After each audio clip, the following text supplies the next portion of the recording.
29 नोव्हेंबरला सांगलीमध्ये झालेल्या वंचितच्या सभेत प्रकाश आंबेडकरांनी टिपू सुलतानच्या फोटोला हार घातला आणि राज्याचं राजकारण नव्या वळणावर येऊन ठेपलं। मागं सुद्धा असंच प्रकाश आंबेडकर औरंगजेबाच्या कबरीवर जाऊन आले होते, तेव्हाही बराच वाद निर्माण झाला होता। दरम्यान पुण्यात सुद्धा काल एका ठिकाणी टिपू सुलतानची जयंती साजरी करू नका, त्याची मिरवणूक काढू नका म्हणून बजरंग दलानं भूमिका घेतली। 2019 साली तत्कालीन कर्नाटक सरकारनं टिपू सुलतानची जयंती साजरी करू नका असं आवाहन केलं होतं। भाजपच्या नेत्यानं त्यासंबंधी संसदेत आवाजही उठवला होता। एवढंच नाही तर बऱ्याचदा टिपू सुलतानचे स्टेटस ठेवले, त्याचं छायाचित्र गाडीवर लावलं किंवा त्याचं पोस्टर चिटकवलं तर उजव्या विचारसरणीच्या लोकांकडून संबंधित ठिकाणी आक्षेप नोंदवला गेला होता। अनेकदा तर रील्सच्या माध्यमातूनही टिपू सुलतानला विरोध केला जातो, पण एक गट मात्र त्याला इंग्रजांशी लढणारा योद्धा समजून हिरो मानतो, तर एक गट त्याने हिंदूंची मंदिरं पाडली म्हणून विलन। नेमकं खरं काय? टिपू सुलतान खरंच हिरो होता की विलन? त्याचा इतिहास अभ्यासकांच्या चष्म्यातून घेतलेला हा तटस्थ आढावा। नमस्कार, मी प्रथमेश आणि तुम्ही पाहताय विशेष भारी। म्हणजे उजव्या विचारसरणीच्या लोकांचं असं म्हणणं आहे की टिपू सुलतान याने हिंदूंवर अनेक अत्याचार केले। हिंदूंवर अत्याचार करणाऱ्या राजाला आम्ही समर्थन देऊ शकत नाही। अगदी भाजपच्या नेत्यांनीही पब्लिकली अशी वक्तव्य केलेली आहेत। त्यासाठीच 2019 साली कर्नाटकमध्ये भाजप सरकार सत्तेवर असताना टिपू सुलतानच्या जयंतीवर बंदी घालण्यात आली होती। तत्कालीन मुख्यमंत्री येडियुरप्पा यांनी कर्नाटकात ही जयंती साजरी केली जाऊ नये या संदर्भात मंत्रिमंडळात निर्णय करून तसे आदेश जाहीर केले होते। काँग्रेस आणि JDS सरकारच्या काळातही जयंती जोरदार साजरी केली जात होती, पण भाजप सरकार आल्यानंतर जयंती साजरी करण्यावर बंदी घातली गेली होती। तसंच महाविकास आघाडी सरकारच्या काळात मालाडमधील एका मैदानाचं काँग्रेस नेते अस्लम शेख यांच्या हस्ते लोकार्पण झालं, तेव्हा त्या मैदानाला टिपू सुलतानचं नाव देण्यात आलं। त्यामुळे भाजपनं तत्कालीन महाविकास आघाडी सरकारवर टीकेची झोड उठवली होती। लोकार्पण सोहळ्याआधीच मैदानाबाहेर भाजप कार्यकर्त्यांनी निदर्शनं केली होती। दरम्यान टिपू सुलतान याचं नाव तातडीनं बदलण्यात यावं, नाहीतर आम्ही तिथं छत्रपती शिवाजी महाराजांच्या नावाचा फलक लावू असा इशाराही भाजप नेत्यांनी तेव्हा दिला होता। त्याबद्दल बोलताना तेव्हाचे विरोधी पक्षनेते देवेंद्र फडणवीस म्हणाले होते की ज्या टिपू सुलताननं हिंदूंवर अत्याचार केले तो देशाचा गौरव होऊ शकत नाही, त्याचं नाव मैदानाला देणं सर्वथा गैर आहे। आम्ही हे कदापि खपून घेणार नाही, हा निर्णय रद्द झाला पाहिजे। दरम्यान विरोध वाढल्यानंतर काँग्रेसनं ही भूमिका बदलली। काँग्रेसकडून असं सांगण्यात आलं की आम्ही ते नाव दिलंच नाही, हा आमचा अधिकार नाही असं म्हणत त्यांनी हात वर केले। त्यावर काँग्रेस प्रदेशाध्यक्ष नाना पटोले माध्यमांशी बोलताना म्हणाले होते की मैदानाला नाव देण्याचं काम महानगरपालिकेचं आहे। मंत्री अस्लम शेख हे त्या मैदानाचे नामकरण करायला गेले नाहीत, तर त्यांच्या निधीतून त्या मैदानाचं सुशोभीकरण करण्यात आलंय, त्याचं ते उद्घाटन करणार आहेत। त्या मैदानाचं टिपू सुलतान हे नाव पूर्वीपासून आहे, पण भाजप विनाकारण त्याला धार्मिक रंग देत आहे। पण काही असलं तरी टिपू सुलतानवरून निर्माण होणारा वाद बघता काँग्रेसनं नरमाईची भूमिका घेतल्याचं पाहण्यात आलं। म्हणजे आता काही उजव्या विचारसरणीच्या लोकांकडून अशी मांडणी केली जाते की टिपू सुलतान यानं 800च्या वर हिंदू मंदिरं उद्ध्वस्त केली, अनेक हिंदू महिलांवर अत्याचार केले, ब्राह्मणांची कत्तल केली, त्यामुळे त्याला राष्ट्रीय पुरुष वगैरे म्हणून गौरव करणं चुकीचं आहे। अनेक इतिहास तज्ज्ञांनी तशाच पद्धतीची मांडणी केलेली आहे। म्हणजे टिपू सुलतान हा म्हैसूरचा शासक होता। शाह बहादूर फतेह अली खान असं त्याचं पूर्ण नाव होतं। कन्नड भाषेत टिपू याचा अर्थ वाघ असा होतो। राजा हैदर अली हे त्याचे वडील होते। म्हैसूरच्या गादीवर येण्याआधी इसवी सन 1771 साली पेशव्यांच्या सैन्याबरोबर त्यानं मुकाबला केला होता। 1782 साली हैदर अलीच्या मृत्यूनंतर टिपू सुलतान म्हैसूरच्या गादीवर आला। टिपू सुलताननं इंग्रजांशीही 2 हात केल्याचं बोललं जातं।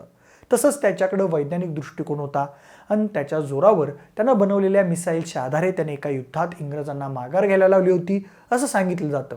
त्यावरून टिपू सुलतानचे समर्थक त्याला स्वातंत्र्य योद्धा म्हणून प्रेझेंट करतात। पण इतिहास अभ्यासक सरफराज अहमद यांनी तत्कालीन साधनांचा धांडोळा घेऊन टिपू सुलतान यांच्याबद्दलची काही तथ्य मांडलेली आहेत। सरफराज यांच्या म्हणण्यानुसार टिपू सुलतानला स्वातंत्र्य योद्धा म्हणणं तसं योग्य नाही, कारण तेव्हा देशात तशी परिस्थिती निर्माण झाली नव्हती। म्हणजे इंग्रजांविरुद्धचा लढा म्हणजे स्वातंत्र्याची लढाई नव्हती, तर ती त्यांच्या वसाहतवादाविरुद्ध उभारलेली लढाई होती। तेव्हा तत्कालीन शासकांमध्ये बऱ्यापैकी लढाया या स्वातंत्र्यासाठी नाही तर वसाहत आणि साम्राज्यवादाच्या धोरणावरून व्हायच्या। पण जसं टिपू सुलतान यांना स्वातंत्र्य योद्धा म्हणणं योग्य नाही, तसंच त्यांना हिंदू विरोधी म्हणणं सुद्धा योग्य नाही, कारण त्यांनी त्यांच्या भागातल्या कित्येक हिंदू मंदिरांना देणग्या दिल्याचे दाखले इतिहास साधनांमध्ये उपलब्ध आहेत। त्यांनी अनेक हिंदू स्त्रियांना जाचक प्रथांमधून बाहेर काढल्याचेही दाखले इतिहासात आहेत. तसंच बंद शौचालयासारख्या प्राकृतिक सुविधा असतील त्या सुद्धा त्यांनी त्यांच्या राज्यकाळात अंमलात आणल्याचं बोललं जातं. फक्त पेशव्यांविरुद्ध लढाई केली म्हणून त्यांना हिंदू विरोधी बनणं रास्त नाही. तेव्हा आपापल्या साम्राज्यवादासाठी राजे लढत होते. तेव्हाच्या काळी आता आहे तशी भारतीय अस्मिता अस्तित्वात नव्हती. जर त्याच न्यायानं पाहिलं तर जेव्हा पेशवे, निजाम आणि इंग्रज या तिघांनी मिळून टिपू सुलतान यांच्यावर आक्रमण केलं तेव्हा आपण असं म्हणायचं का की पेशवे इंग्रजांना सामील होते? नाही, असं होत नाही. तसंच आता मला सांगा, तेव्हा इंग्रज आणि पेशवे म्हैसूरच्या टिपू सुलतान विरुद्ध लढले. मग ते त्यांच्या इतिहासात टिपू सुलतानला विरोधक म्हणूनच प्रेझेंट करणार ना? पण आपण त्यावर विश्वास न ठेवता उपलब्ध साधनांच्या आधारे इतिहास समजून घेणं महत्त्वाचं आहे. मंडळी, असं काय झालं की मागच्या काही काळापासून टिपू सुलतान अचानक विलन म्हणून समोर आलेला आहे. त्यावर बोलताना म्हैसूर विद्यापीठातील टिपू अध्यासन केंद्राचे माजी प्राध्यापक सेबास्टियन जोसेफ यांनी बीबीसीशी बोलताना सांगितलं की महाराष्ट्रातील लोकांना कदाचित टिपू सुलतान राष्ट्रीय नायक होते हे माहिती नसेल, कारण 19व्या शतकापर्यंत भारतीय ही अस्मिताच अस्तित्वात नव्हती. त्या काळामध्ये प्रामुख्यानं मराठा, बंगाली किंवा म्हैसूर अशा प्रकारची सर्वांची स्वतंत्र ओळख होती. पण अनेक इतिहासकारांना असं वाटतं की दक्षिण भारतात टिपू सुलतान यांनी अतिशय निर्दयी आक्रमणं केली. पण त्याबद्दल बोलताना JNUच्या इतिहास विषयक निवृत्त प्राध्यापिका जानकी नायर म्हणाल्या की ते आक्रमणकर्ते नव्हते, ते दुसरे कुठून आलेले नव्हते. भारतातील इतर बहुतांश शासकांपेक्षा अधिक ते या मातीत रुजलेले होते. आक्रमणकर्ते म्हणून त्यांचं वर्णन होणं म्हणजे त्यांची पूर्णपणे चुकीची ओळख आहे. पुढे इतिहासकार प्राध्यापक NV नरसिंहा म्हणाले की टिपू सुलतान हे ब्रिटिश, पेशवे आणि निजाम यांच्या संयुक्त सैन्याच्या विरोधात लढलेले देशभक्त होते. ते देशाचे सर्वात मोठे शत्रू होते. हा त्यांच्या विरोधातील प्रचार केवळ पूर्वग्रहांवर आधारित आहे. ज्यांना इतिहास माहिती नाही तेच केवळ टिपू सुलतान यांचा द्वेष करतात. टिपू सुलतान यांच्या विरुद्ध लढण्यासाठी ब्रिटिश आणि पेशव्यांशी हातमिळवणी करणाऱ्या हैदराबादच्या निजामाबद्दल मात्र तसं बोललं जात नाही.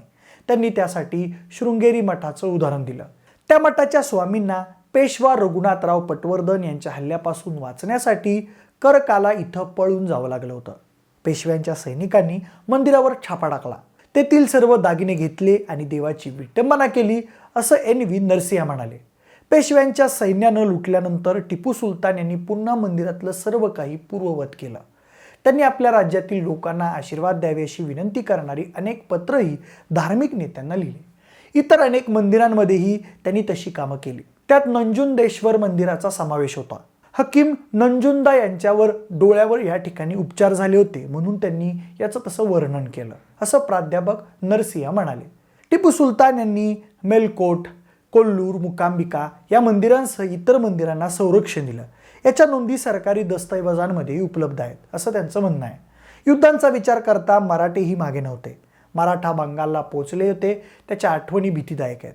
पण हे सर्व 18व्या शतकातील शासक होते. ते सर्वच मुक्त होते.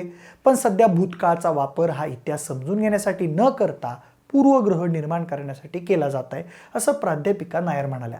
आता प्रश्न उरतो, टिपू सुलतान हिंदू विरोधी होता का? प्राध्यापिका जानकी नायर म्हणतात की टिपूची आत्ता छळ आणि बळजबरी धर्मांतरण करणारा सुलतान अशी प्रतिमा तयार झाली आहे. पण 18व्या शतकातील संबंध हे अशाच प्रकारचे होते. त्यांच्या व्यक्तिमत्वाबद्दलच्या माहितीत अनेक बदल झाले आहेत. सर्वप्रथम ब्रिटिशांनी त्यांचं वर्णन जुलमी असं केलं, पण ते ब्रिटिशांशी लढले आणि रणांगणावर त्यांना मृत्यू आला. पण नंतर ही सर्व माहिती मिटवण्यात आली. याचं कारण म्हणजे ते मुस्लिम होते आणि इतर राज्यकर्त्यांप्रमाणेच तेही शत्रूला निर्दयीपणे संपत होते.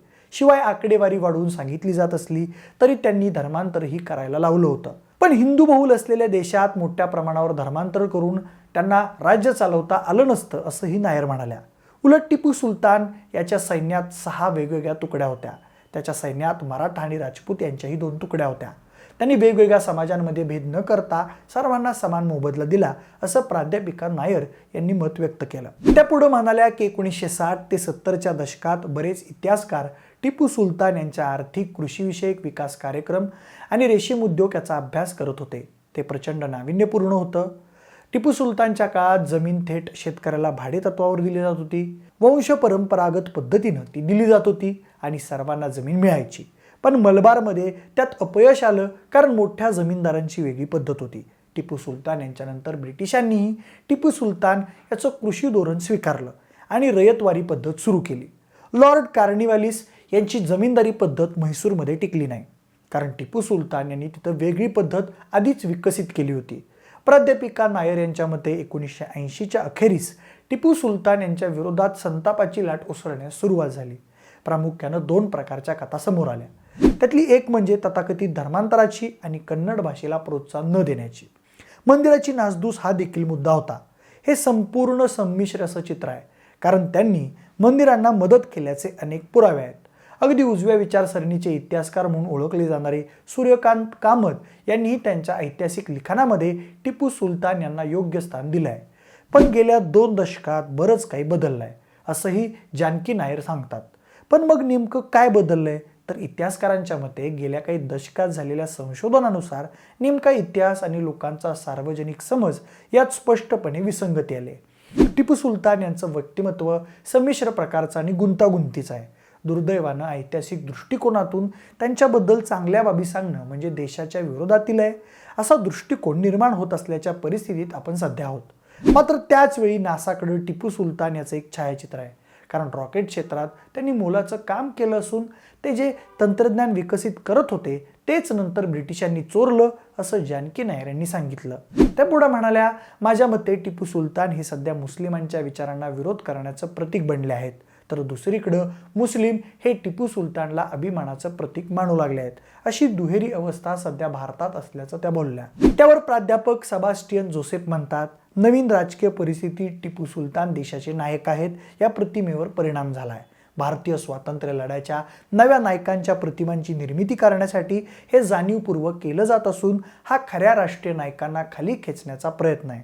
तर काही राजकीय विश्लेषकांच्या मते टिपू सुलतान हा सध्या धार्मिक दंगलींना पूरक असणारा विचार म्हणून समोर येत आहे. मागच्या काही दिवसांपूर्वी प्रकाश आंबेडकरांनी सुद्धा 3 डिसेंबर नंतर देशात धार्मिक दंगली सुरू होतील, खबरदारी घ्या, असं सूचक वक्तव्य केलं होतं.